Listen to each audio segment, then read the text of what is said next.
What are some of the things people don't see on the path of success that they should be realizing? Nobody sees how hard it is.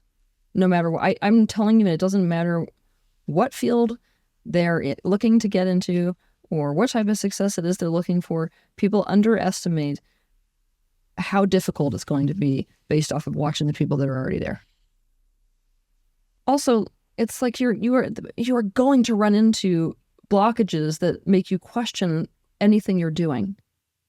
And the higher you aim, the worse it gets. So you're going to be running into those moments where it's like, you're really going to continue down this road? Are you really? What's your value? What's your value now? How about if you lose everyone? And it's just going to keep amplifying. People sort of expect, I'm going to do this, and then it's just going to be open doors, you know? There is that expectation that it's like, okay, if only I get this number of followers, then all the deals, and I'll be on every podcast and I'll have everything come to me so easy. No.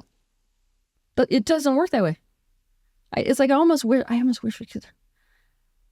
What I'm sitting with here is this, personal experience, and obviously knowing a lot of other people in this field and what they experienced. And it's like I'm trying to rectify so many years of intense, incredible experiences and pain that people cannot fathom.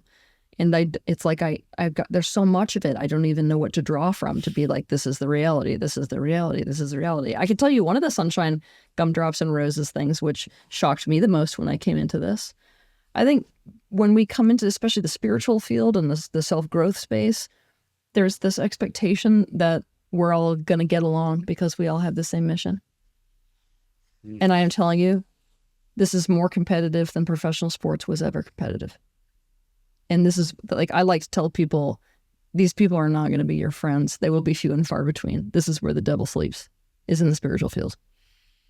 The posturing, the egos are larger here. They're the worst because I don't have one, It is violent. It is vicious. Those other people are not going to be your friends. It's pretty difficult actually to form friendships within the field. I've worked in this industry for a while. I've witnessed a lot of these different personalities and egos. There's always a sense of like bartering. There's if you're doing business, people want something from you and they have something to offer. So there's always an exchange. I'm afraid to call it on a zero-sum game level. Oh, it's a zero-sum game. Why are you afraid to call it that? It's a full-on zero-sum game. Oh, man. So what, if you're playing... And there's less, that's the other thing too. I mean, right now the market is so inundated. Why? Because, it's not just that Eckhart Tolle is out there putting information, out on social media. It's that so is Debbie from Wisconsin, who's decided she's got something important to say. Mm-hmm.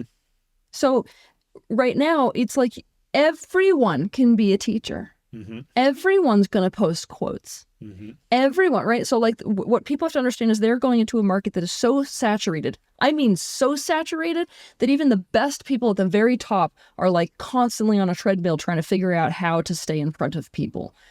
What you are competing over is human attention. That's where money flows now. And that's what's important, even if, let's say the money was not a part of this. If I'm wanting to get my message out to the most amount of people in the world, I'm still competing for attention, right? I'm competing with cat videos. So it is a violent, competitive space. In the olden days, people who were in this type of a field, part of how they kept their excellence was that they did these time periods where they disappear. Try that nowadays. You are forgotten that fast. That's it. So it's like, it feels like you're on a rat wheel on a level that it's never been like that. And to be honest with you, it's not conducive with the people who are truly good at their work in this field. They don't even tend to fall into that personality spectrum. I mean, I like to it's the truth. I'm actually at a huge advantage here than the majority of people in this field, because the majority of people who are truly excellent at, a lot of the spiritual stuff, they don't have my personality. They need a lot of, downtime. They're very, calm people. They like to be in nature. There's a lot of musings. They don't tend to be very driven, right? I'm coming at this from this intense focus on mastery. I've got the personality of a professional athlete. The way it is bent so much more in my favor, honestly, as a person. But even I'm struggling. Thank you so much for listening to the Selling with Love podcast. We have some previous episodes you can tune into right here. And if you prefer the short form content where you get to the point in under 10 minutes, we do have a ton of clips from our best episodes that are being shared on this channel as well. So pick which one supports you the most. And of course, thank you for liking, subscribing, and of course, selling with love.